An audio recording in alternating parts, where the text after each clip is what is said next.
Welcome back to Shannu's kitchen 90 సిరీస్లో ఇవాల్టి second recipe వచ్చేసి అల్లం పచ్చడి.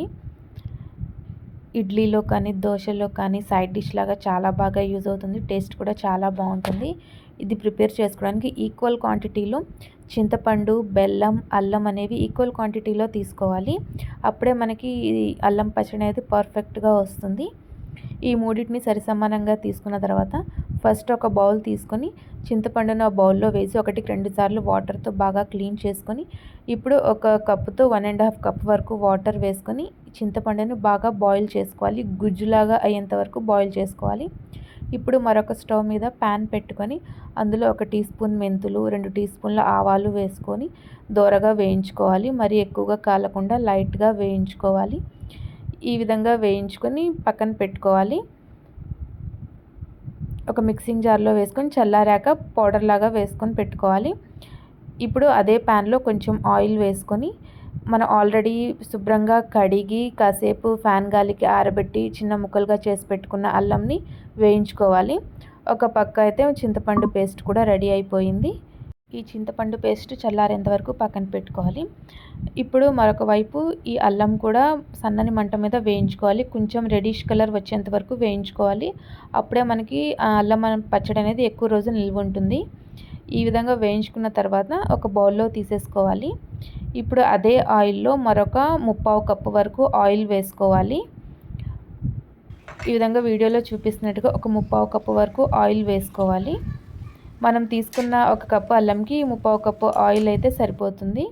ఇప్పుడు ఇందులో పోపు వేసుకోవాలి. ఆయిల్ కొంచెం హీట్ అయిన తర్వాత ఇందులో 1 టీ స్పూన్ ఆవాలు, 1 టీ స్పూన్ మినపప్పు, 1 టీ స్పూన్ పచ్చిపప్పు, 3-4 ఎండుమిర్చిని కట్ చేసుకొని వేసుకోవాలి.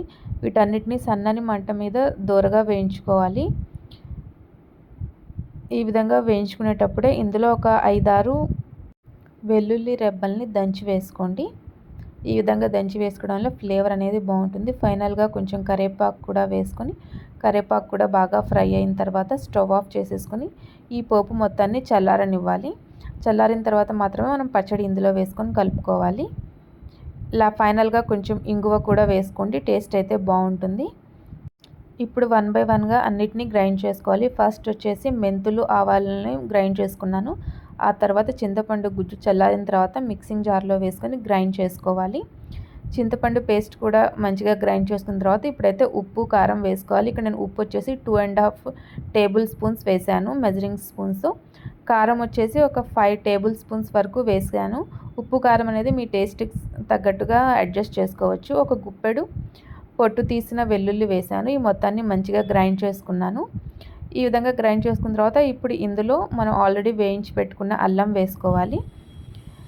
చాలా మెత్తగా ఫైన్గా గ్రైండ్ చేసుకోవాలి. కొంచెం కొంచెం ఆపుకుంటూ స్లోగా గ్రైండ్ చేసుకోవాలి. ఫైనల్గా 1 కప్పు బెల్లం కూడా వేసుకొని బాగా గ్రైండ్ చేసుకోవాలి. ఎక్కడ పలుకులు అనేవి లేకుండా మెత్తగా గ్రైండ్ చేసుకొని మనం ఆల్రెడీ పోపు పెట్టాం కదా, ఆ పోపులో వేసుకోవాలి. ఈ పోపు మొత్తం బాగా చల్లారిపోయింది. చల్లారిన తర్వాత మాత్రమే వేసుకోవాలి. అప్పుడే మనకి ఈ అల్లం పచ్చడి అనేది ఎక్కువ రోజులు నిల్వ ఉంటుంది. ఈ విధంగా ఈ పోపులో పచ్చడి వేసుకొని ఒకసారి బాగా ఈ విధంగా మిక్స్ చేసుకోవాలి. ఆయిల్లో ఈ పచ్చడి మొత్తం బాగా కలిసేటట్టుగా ఒక 5 నిమిషాల పాటు బాగా మిక్స్ చేసుకుని ఒక ఎయిర్ టైట్ సీసాలో పెట్టుకుంటే 1-2 నెలల పాటు నిల్వ ఉంటుంది.